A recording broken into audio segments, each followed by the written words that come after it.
This is the Real Estate Investing Abundance Podcast. I'm your host, Dr. Allen. I just want to take a moment to introduce you to our company, Steed Talker Capital. Steed Talker Capital is a real estate investment firm. If you'd like to learn more about real estate investing, head over to our website, steedtalker.com. And while you're there, take a moment to get your one-page guide to the 10 steps to passive real estate investing. Downloading this PDF will also enroll you in our Enlightened Investor Circle, and by enrolling in the Enlightened Investor Circle, you'll be the first to know about any new investment opportunities that we are getting involved with. Look forward to hearing from you. Enjoy today's show. Hello, enlightened investors. It's a delight to be back with you again today. I'm your host, Dr. Allen, and we are going to take a look today at how it is that we can help dads reach financial freedom while they are working a W-2 job and having young kids to raise. And with us today is Adam Zach, and he is a family man with a business, not a businessman with a family. He retired from civil engineering at the age of 32 through investing in real estate. So Adam, tell us about a memorable experience that helped you to be the person you are today. I'd be happy to. And thanks again, Alan, for the privilege of coming on here. Looking forward to the conversation. When I was younger, I really remember my dad sitting me down. He said, there's two ways that you can make money. One is with your mind and one is with your hands. And he says, one might be more fun, but long-term, when you're in your 50s or 60s, you really don't want to be using your body to make money anymore. So what you choose to do between then and now, just remember that it's, in his opinion, way easier and smarter to make money with your mind. And so through this concept, I think he kind of instilled the idea of delayed gratification. And we played a lot of chess when we were younger. And so my dad and I would go back and forth on chess. I ended up winning some state high school tournaments, and then we flew around doing some different things. But just the concept of chess from a human to human interaction with, hey, if I do this move now, and then 3 moves later, this is going to happen. And then just playing out all those different scenarios. And it's almost like what I do with my kids now, which is the marshmallow test, the famous study of the toddlers who, I'll give you 1 marshmallow now, or if you can, resist your impulses, you can have 2 marshmallows later. And so that idea of delayed gratification has had an incredible impact on me of, one, how can I use my mind? But then number 2, how can I invest for the future? So whether that's for my family, for my health, when I'm 90 years old, can I be playing with my kids on my hands and knees? So just this idea of delayed gratification through that concept, kind of with this game of chess of realizing that you can sacrifice the queen, you can move different pieces, was super formative on still what I think back and how I act today. Yeah, wonderful concept to instill. I'm curious as to how you play the marshmallow game with your children. Yeah, it's nothing official, but I do a lot of different, I'm going to call it experiments on my kids, because they're 5, 3, and 1.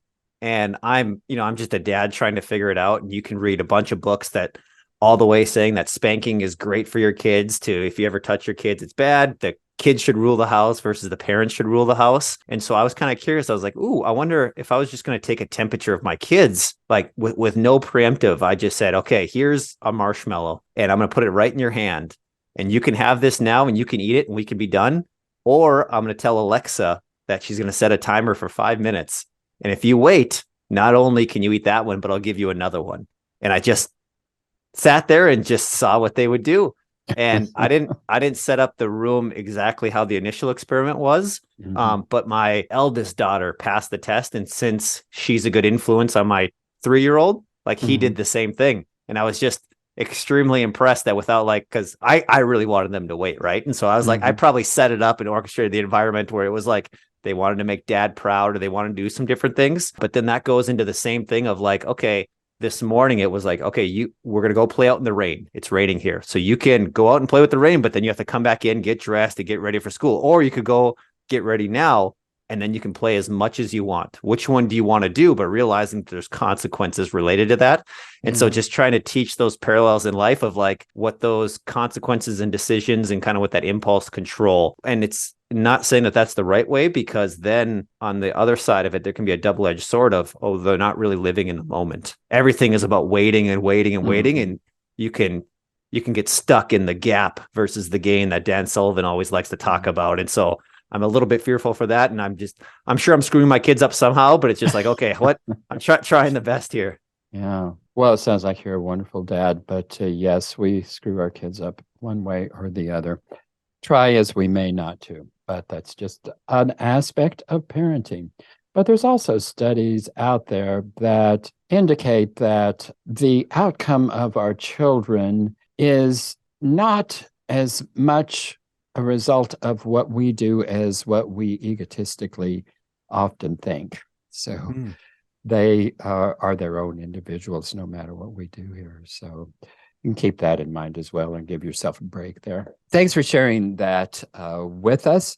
And it definitely, I think, does definitely apply to any kind of entrepreneurship endeavor or investing endeavor, because that is so much a part of that is delayed gratification there.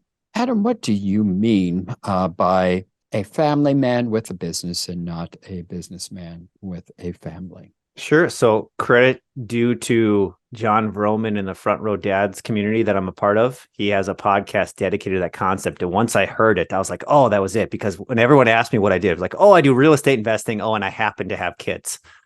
As opposed to, hey, I'm a father, I'm a husband. Oh, and by the way, I do real estate. And I think a lot of busy professionals have that backwards. And a lot of times, yes, I do have to provide, I do have to work, but where are your priorities aligned? And and specifically for how we're trying to design our family is I'm looking at my calendar and it's saying, ooh, does my calendar reflect that? And for me, one of my love languages is words of affirmation. And so for me, it's looking 15 years down the road and them saying, well, dad wasn't perfect, but he sure was a beast of a dad.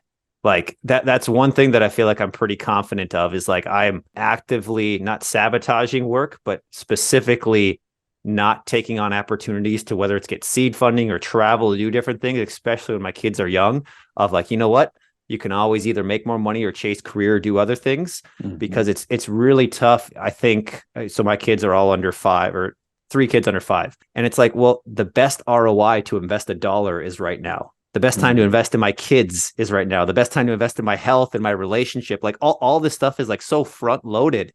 It's like, okay, like these 5 years, like your time is like everyone's pulling at it and you're sleep deprived. And do I give up health? And it's like, okay, well, which one do I pick? Because they're all, if I invest $1 now, it's gonna be worth 100 later. If I invest an hour with my kids now, maybe I won't have a screaming teenager battle. And so it's like getting really creative with that. But it's like, okay, well, in life, I believe that most of the happiness is going to come from my health and my relationships. And so if I invest in those things early or as kind of year 1, 2, then everything else will kind of fall in line.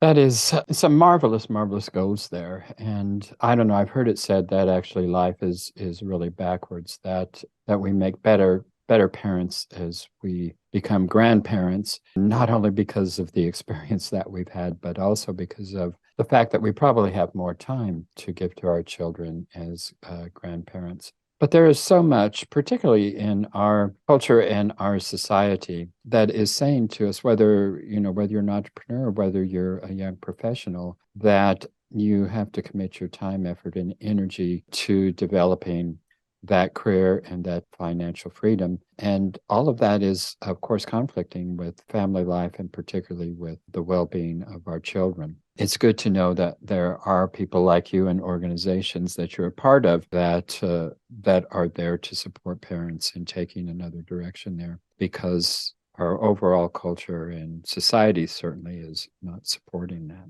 Well, what is reverse investing? Sure. That's the after versions 1.0, 2.0, and 3.0 of real estate investing, like trying to flip houses, sucking at that, realizing that you can't buy a 1905 house and put 20 grand into it and not, suddenly it's a new construction. Then it was buying homes for college kids because there was no existing inventory. So they'd pick out existing homes on the MLS and that we'd buy them and put college kids into it. And so this concept of what if I found the person first and the property second? And that's what our business models revolved around. So we're finding individuals that are 1 to 3 years away from a bank loan, like bank eligibility. Maybe they're self-employed. Maybe they're waiting on their 2023 taxes that they filed an extension for because the due date, as we're recording this podcast, was yesterday. Maybe they're 10 points away from a credit score. So we're actually finding those people, then finding, I'm going to call it savvy real estate investors, that an engineer, a doctor, a lawyer who's got an 800 credit score, $50,000 of disposable capital, and can get a loan in about 2 seconds. And we're matchmaking them up almost like a private mortgage. And so what we're doing is we're finding people first, property second, as opposed to finding a property, renovating it, or hoping that you can get the tenants. Mm-hmm. This way, once they close on the home, they already have a tenant in place literally day one. The day they close, the tenant gets the keys, and they have a planned exit strategy in addition to this individual coming in with more than just, 1 month security deposit. And so that's kind of after trying a bunch of different things, ended up landing on what we're calling reverse investing, which is just people first, property second. Even though the property's more, important, it's not from our perspective. This is just another way of looking at real estate investing. And I think if someone's listening, we used to make offers contingent upon a signed lease, and we still do today. And it's just thinking about, okay, for any deal, there's probably 1 to 3 assumptions that I'm making. I'm going to buy this building, and I'm assuming rent's going to be this, or I'm assuming it's X amount in capital. I'm assuming Y amount in whatever. And so the idea is like, okay, how do you build those into your offer? Or how do you get those answers before you even close on the property? And so, contingent upon a signed lease, or contingent upon 3 contractor bids, or contingent upon an appraisal, whatever, that we already have inspection appraisal contingencies. And so what we started doing is in the other section, just getting really creative with other contingencies that we can then progress the deal along, but make sure that we're reducing the risk before we ever close on a transaction. We just, whatever those biggest assumptions are, try to get those answered first, kind of the reverse way of doing it. That's an interesting concept. I'm sure there's a system in place in order to facilitate this. So can you kind of describe that system to us? Just in regards to kind of how that works? Yes. Sure. So in general, we are screening, finding, and underwriting all of these individuals that can't quite get a bank loan. And then we're giving them, pre-approval terms of kind of like what a bank would. And basically saying, hey, a $200,000 house with 10% down, here's your monthly payment. Or if you want to put 20% down, you can get to a $250,000 house, or, whatever the number would be. Mm-hmm. And then as they get a property under contract, we are assigning that to a specific investor who then gets to see kind of the whole package deal. And there's a lot of nuances. Specifically, what we've done is lease options or contract for deeds, which is just a creative way of, structuring a transaction as opposed to a normal rental. And the idea with this is we're trying to structure this just to kind of be a win-win, but we're just kind of playing matchmaker and facilitating that. Well, a normal investor maybe doesn't understand what rent to own is and what lease options are and how that works. And so we have checklists kind of on both sides of taking that transaction to closing. But in general, it's, if Alan wanted to buy a single family home for, the Joneses, what would Alan want to see?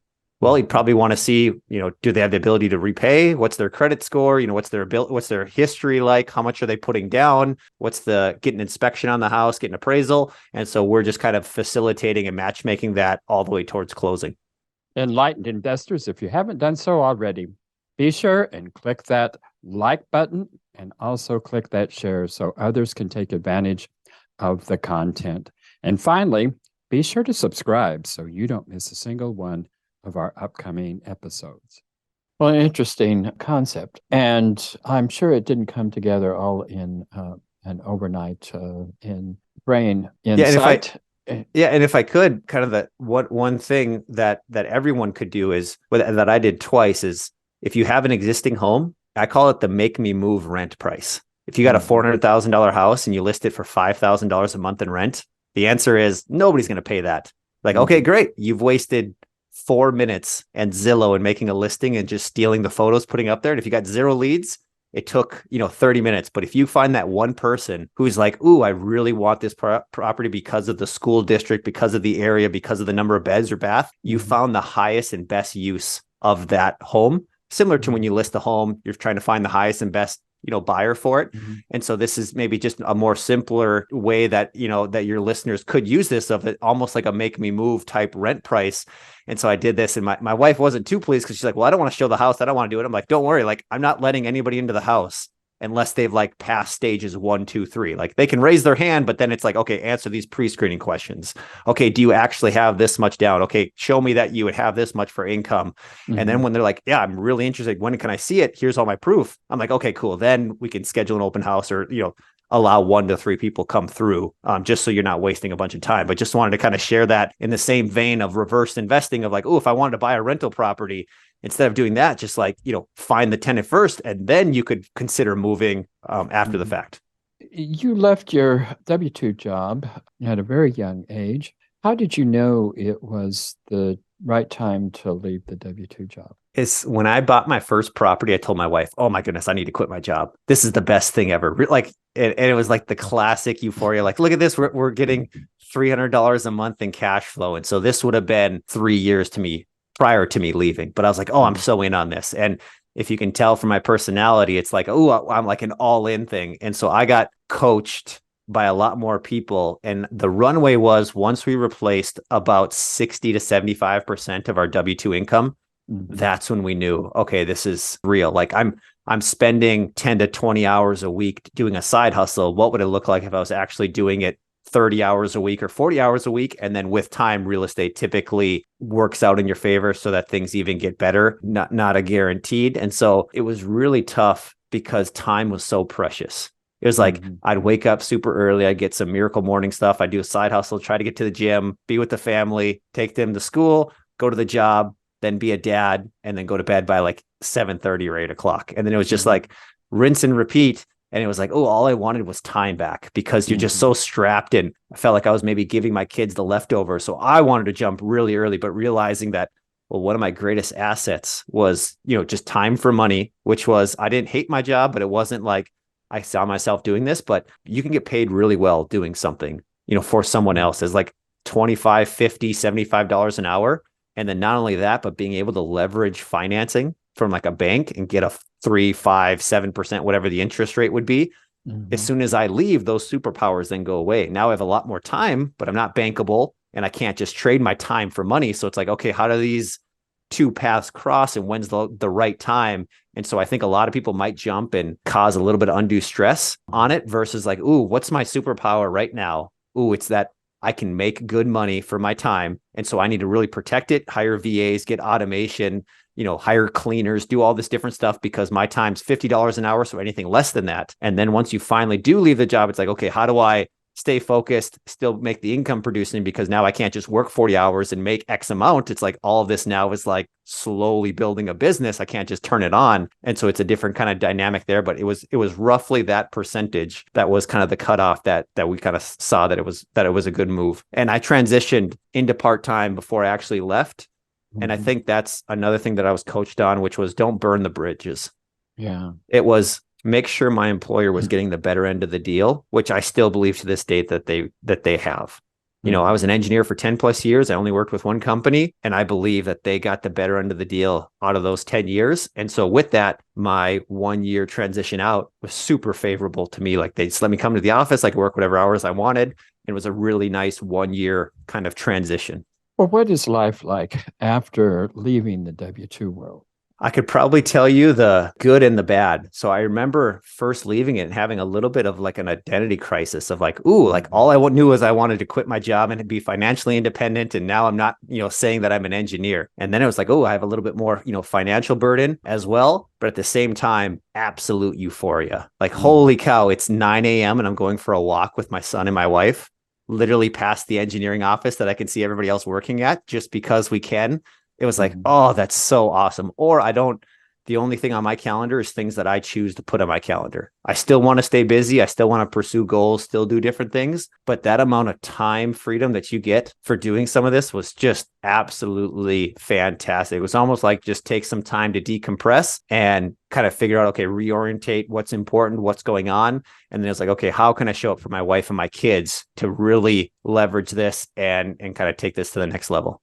Yeah, it's always going to be a transition, and there's always good and bad to probably any transition there. But you certainly provided a good roadmap for people to go by to make that transition. But what advice do you have for dads with young kids who are still working W-2 jobs, and maybe they're thinking about investing in real estate and thinking about, or maybe even just dreaming about someday having that time freedom that you talk about? What's your advice to people in that phase of their life? Sure, I'll break it down to maybe two different things, which is a return on investment and a return on time invested. So looking at someone, I'm gonna go on the return on time invested. I think you got to be really careful with where you spend your time and how you allocate it. I know some dads might argue like, "Oh, I'm burnt out. I just need time to relax." And maybe it's on their phone or their screen time. And I just call them like time wasters. And it's like pseudo self-care. You're like, "Oh, I really need this," but it doesn't really fill your tank.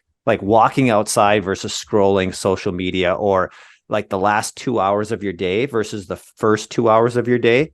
Just imagine if you change those two things. And so doing like a little audit on your time of like, okay, can I replace 8 to 10 p.m. with 4 to 6 a.m.? And if you did nothing but that for 2 years straight, your return on time invested is going to be incredible. Because typically, I know some people say they're night owls versus morning hours, morning people, but there's just so many studies, and just having a couple hours to yourself. And that's where it gets really tricky with young kids, right? Because you're already sleep deprived. They want you, they want mom. We did all co-sleeping. We're not like a cry it out parent. So it's like, oh, we still even got creative with like how to do that and still get that time in. And so it's like looking at and doing like a time audit of like, okay, here's where I'm spending time. And then typically on the busy professionals on return on investment, most individuals have some capital, they deploy it, and then they run out of capital. And then they got to save more, and then they got to deploy capital. So for me, it was getting really strategic on how do I get the highest yield on a cash on cash ROI versus long-term wealth building, especially if you're seeking time freedom. Because there's nothing wrong with doing multifamilies or long-term, single family buy and hold. But if you're specifically trying to replace income, trying to find high cash on cash ROI versus annualized ROI are very different kind of strategies and plays. And so that's what I really focused on. It's like, oh, how do I only get into a deal with $8,000, but still get $200 to $300 a month in cash flow versus trying to put 20% down on a $300,000 property, hoping I get $300 a month, but it's going to appreciate. And in 5 years, I'm going to be able to take out a HELOC, against that. But it's like, man, that horizon is so long. And then for dads, just give yourself some grace. Oh my goodness. I don't know how hard it was being a dad, like versus like buying real estate. I could buy real estate all day, but getting my toddler to poop in the toilet, like I would rather buy real estate, right? It's just easier. And so I think now that statistically men are more present, a little bit more in the home, they're expected to do some more things, but we're wired just a little bit differently than our wives. Like I'm like, get over it, right? Type kids, and like we're the challengers, the kind of the masculine energy.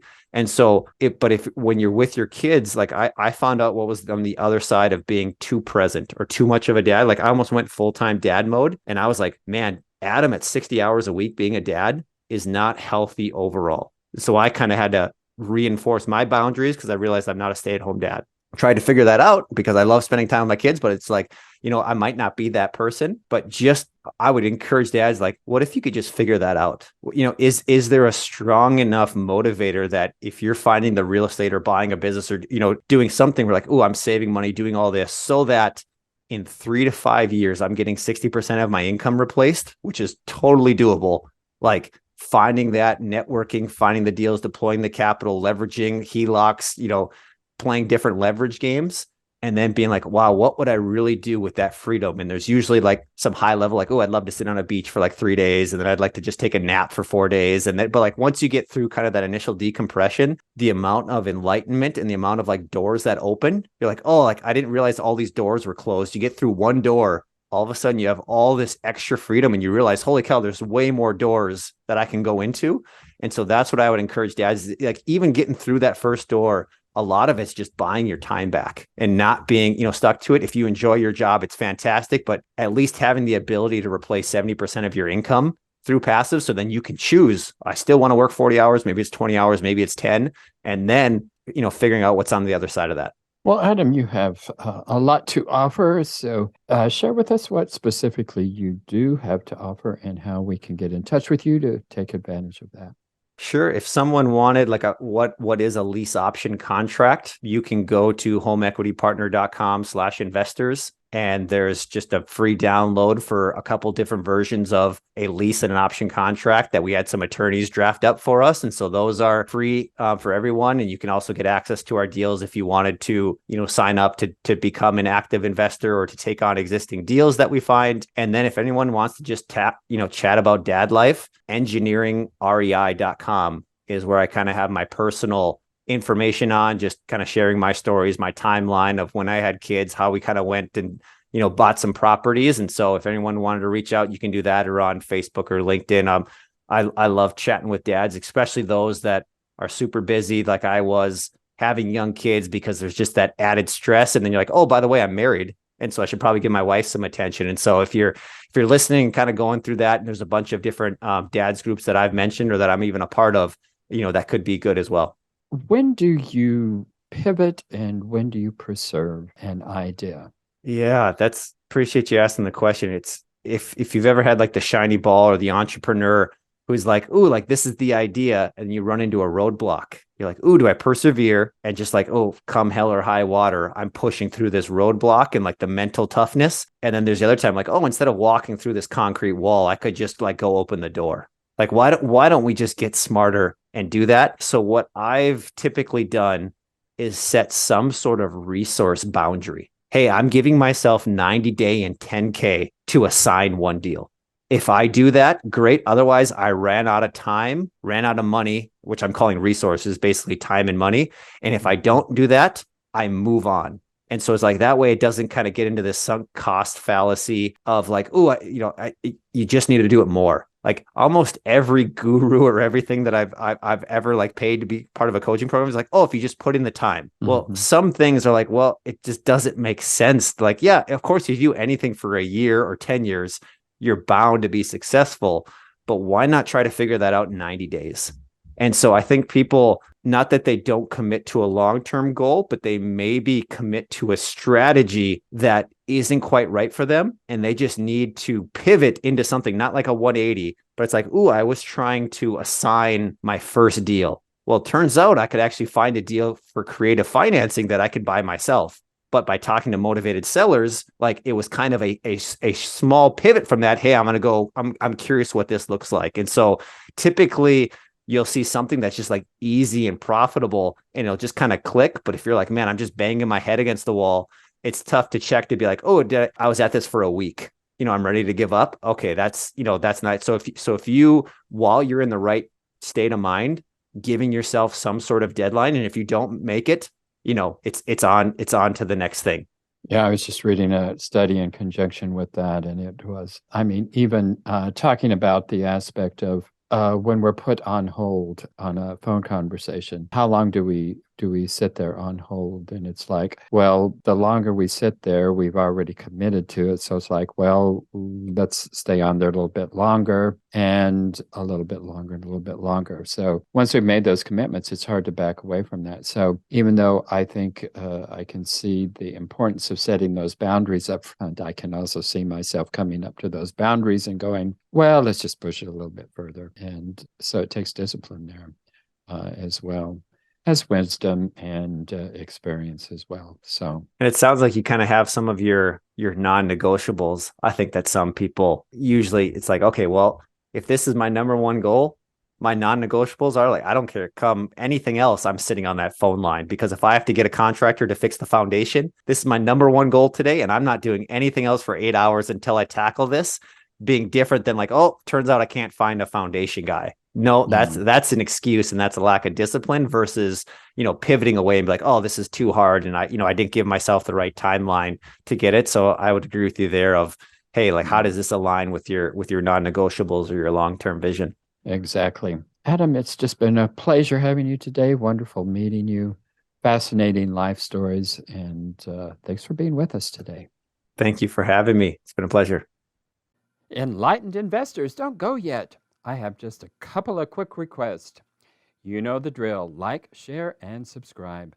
But we also need your help to build our audience, so please go to your favorite podcast app and leave us a 5-star rating and review. I'll be most grateful.